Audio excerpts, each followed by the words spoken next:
দর্শক, আমি আজকে আপনাদেরকে এমন একটা জিনিস দেখাতে চলেছি যেটা হয়তো আপনারা এর আগে কোনোদিনও দেখেন। আওয়াজটা একটু অসুবিধা হবে কারণ এখানে আমি একটা সমুদ্র পাশে আছি চাঁদপুরে, হয়তো আওয়াজটা অসুবিধা হবে, কিন্তু যে জিনিস দেখাবো আপনারা দেখে মাথায় কাজ করা বন্ধ করে দেবে দর্শক। এই দেখুন লোকেশনটা দেখুন কতটা সুন্দর। এবার যেটা মেন জিনিস ওটা দেখে নিন। এই দেখুন, এটা একটা দুটো, এই দেখুন।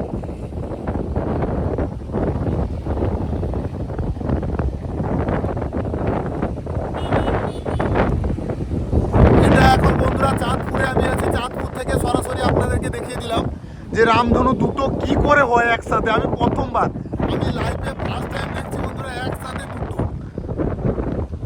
আর আজকে চারিপাশটা মেঘলা হয়ে আছে আর বৃষ্টি রীতিমতো পড়েই চলেছে। বৃষ্টি আপনারা হয়তো দেখতে পাচ্ছেন, এই জলের দিকে দেখালে দেখতে পাবেন। বৃষ্টিটাও রীতিমতো হয়ে চলেছে। আর এটা যে জিনিস আমরা আজকে দেখতে পেয়ে গেলাম, আমাদের দেখেই আনন্দ হয়ে গেলাম। এই দেখুন একবার কতটা সুন্দর।